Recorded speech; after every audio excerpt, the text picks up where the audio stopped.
ওয়াসিম আকরাম, শোয়েব আখতারদের সাফ কথা, ভারতকে চাপে ফেলতে চাও তো অভিষেক শর্মাকে দ্রুত ফেরাও। অন্যদিকে ভারতের সাবেক ক্রিকেটাররা আবার সূর্যা কুমার, অভিষেকদের পরামর্শ দিচ্ছেন শাহিন শাহ আফ্রিদিকে সামনে নাও, শুরুতেই ওকে উইকেট দিও না, দেখবে পাকিস্তানের বোলিং এলোমেলো হয়ে যাবে।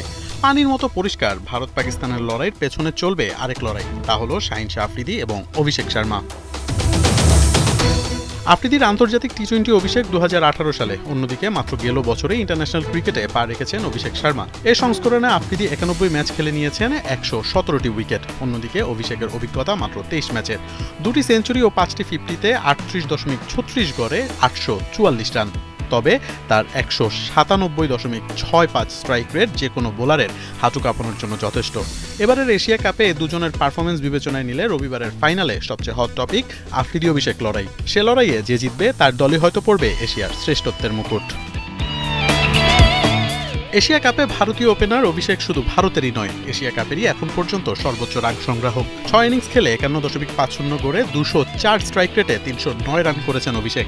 আফ্রিদির ক্ষেত্রে অবশ্য এমনটা নয়। তিনি একাই যে পাকিস্তানকে এবারের এশিয়া কাপে টেনেছেন বিষয়টি তাও নয়। এবার আফ্রিদির সর্বোচ্চ উইকেট শিকারীও নয়। 6 ম্যাচে 9 উইকেট নিয়ে এখন পর্যন্ত দ্বিতীয় সর্বোচ্চ উইকেট শিকারী। 9 উইকেট নিয়েছেন হারিস রৌফও, কিন্তু তিনি যেভাবে বল করেছেন সেটাই কপালের চিন্তার ভাঁজ ফেলেছে ভারতীয়দের। যে কোনো সময় খেলার মোমেন্টাম ঘুরিয়ে ফেলতে পারেন আফ্রিদি।